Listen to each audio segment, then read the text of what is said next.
Dear Noah, I was hoping you could please help me understand better these perceptions I have of myself. After the meditation and talk on Sunday, I feel I've been having a lot of realizations.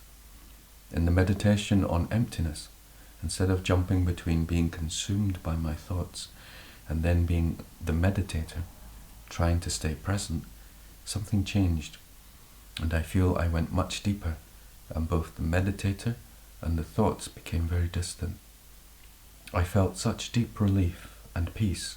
It was beautiful, and I feel I had a taste of this emptiness you have been teaching. So beautiful. Yeah? I want you to know that my master said that experience is infinite. Okay? So emptiness is fathomless.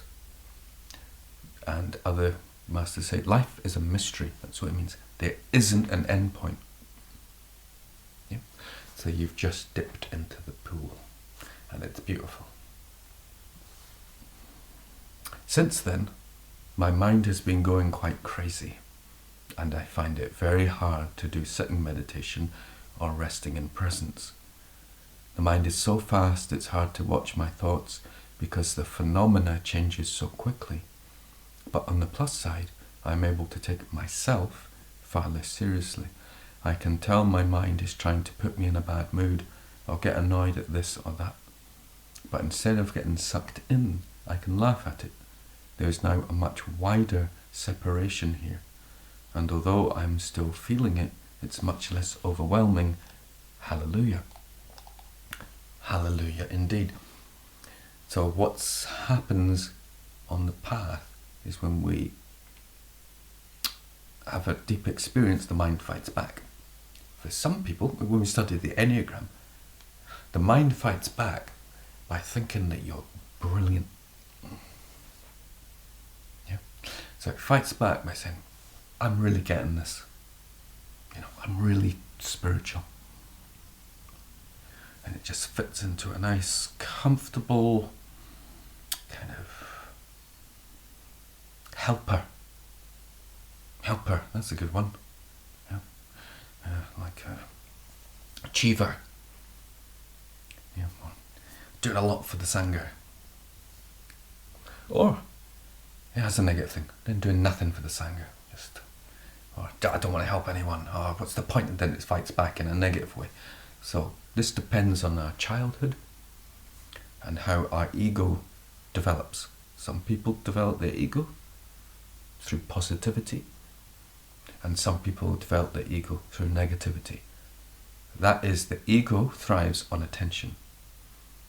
So if the only way we got attention when we were young was to play up or to be miserable, that's how the mind maintains itself when we have a deep spiritual experience. And if it's to be positive and we're about to change, then we become even nicer, to maintain its sense of control. So that's beautiful, because the insight you have is that whilst that's happening, the mind is kicking back and it's like, you can sense, you can see that the mind is doing that. So that's a beautiful insight. And this is kind of the path that we sit with, either this beautiful vision of how amazing we are and how kind we are and how great a meditator we are, or, oh wow, what a messed up person I am, what a messed up mind, and we just go, none of it's me. I have been doing dynamic meditations every day for the past 2 weeks, and one thing I've become aware of is the shifting energies in my body.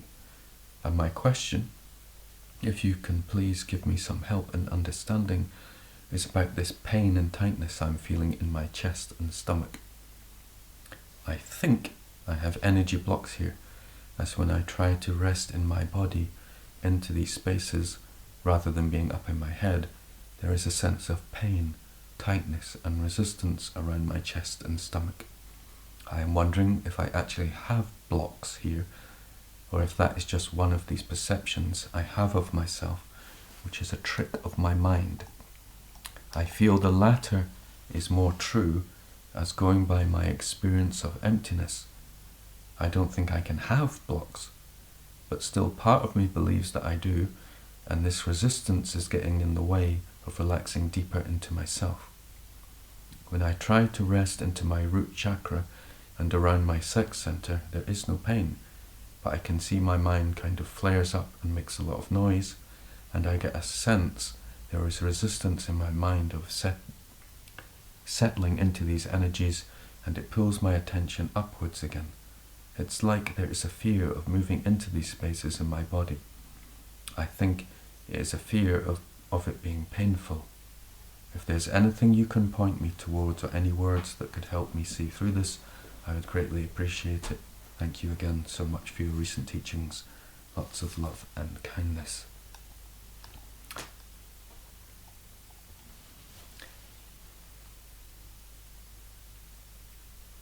We do have energy blocks. Yeah. So in the tantric teachings, say there are like energetic knots around the heart chakra, which need to be, when they're opened, we basically open fully into pristine awareness.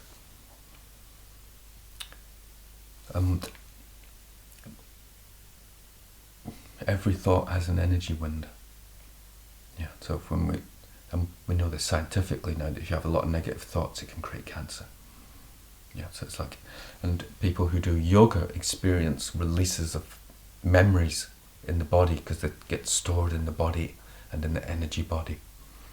Yeah, so when we're doing dynamic, it releases energy, and it can be painful. Yeah, like energetic patterns can be painful, especially trauma, abuse. Yeah.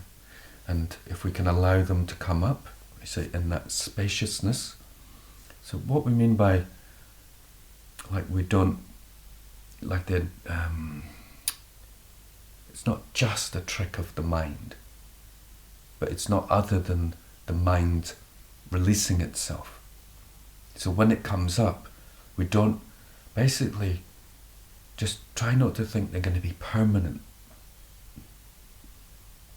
Yeah. And they're not going to overwhelm you.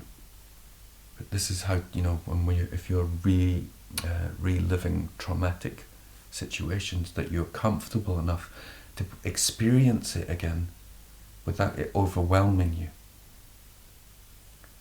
And in a way, it's okay, because this, I think, according to my understanding, for most people, the mind won't actually let you experience it again if it senses intuitively that it would become overwhelmed, so it keeps it down.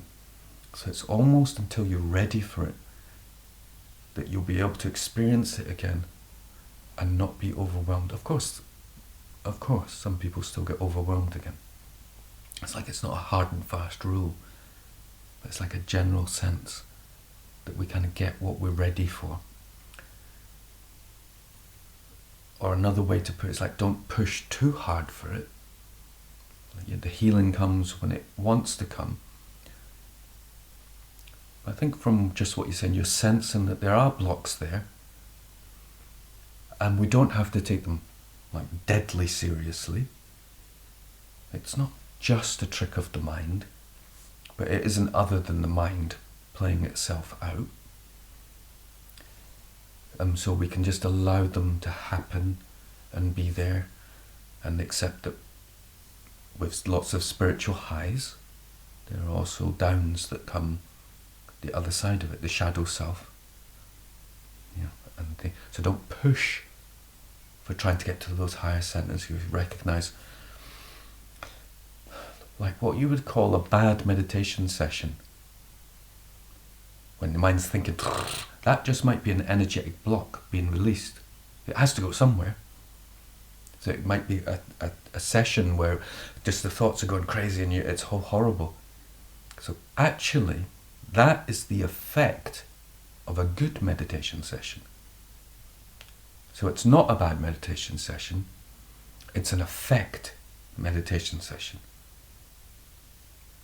And it's also, as well as an effect, we're creating a cause at the same time, and the cause is, I can cope. And the more you put the cause of I can cope, and I don't have to have a good feeling in meditation, the more you can allow anything to come up.